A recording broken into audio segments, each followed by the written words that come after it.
Hi, and welcome back to Software to Sketchbooks, one brushstroke at a time.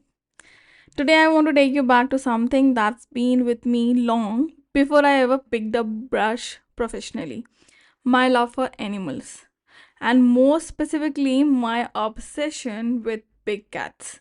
I've always felt connected to animals. I had a pet dog growing up named Johnny, and that companionship meant the world to me.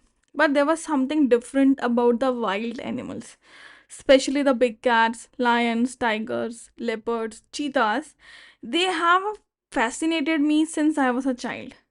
Maybe it's the fact that I'm a Leo, August born, kind of, maybe I think. But I always felt that fire, that pull toward these majestic creatures. As a kid, I used to joke around that I wanted lion as a pet. I mean, duh, he might have eaten me for sure, but that's much how I adored them. Even back then, I had this dream that I wanted to paint a very big tiger, not just any tiger, a very realistic, powerful, detailed tiger. I didn't know how. I didn't even have a proper art supplies, but the image was always in my mind, and honestly, it never left. Fast forward to today, and I find myself painting wildlife all the time, big cats, birds, forest animals, and every time I start a piece, I feel like I'm reconnecting with that childhood version of me.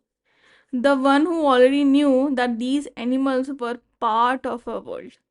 Wildlife painting for me isn't about popularity or marketability.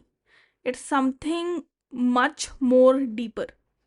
It feels like knowing parts of myself that I did not know. It feels like home. Like remembering who I was before the noise of adult life, before the structure of corporate jobs and deadlines.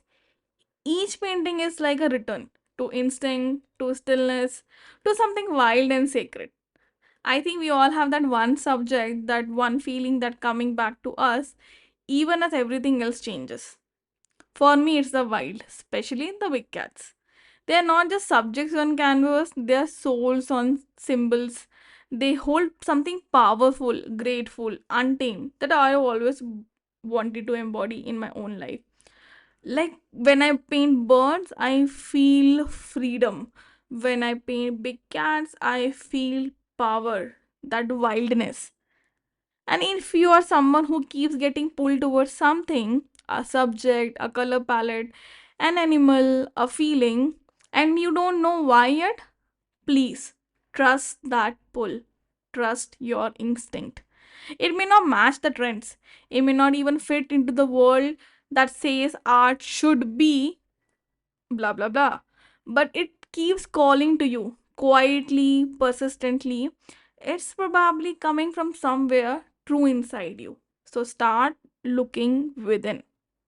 Maybe you had a childhood love like that, love like I did. Maybe you have forgotten it. Maybe you have been too busy figuring out what sells or what looks good online.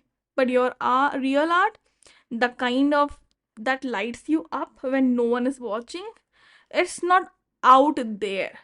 It's within you. It's inside. My dear friend, you just have to pause long enough to hear it.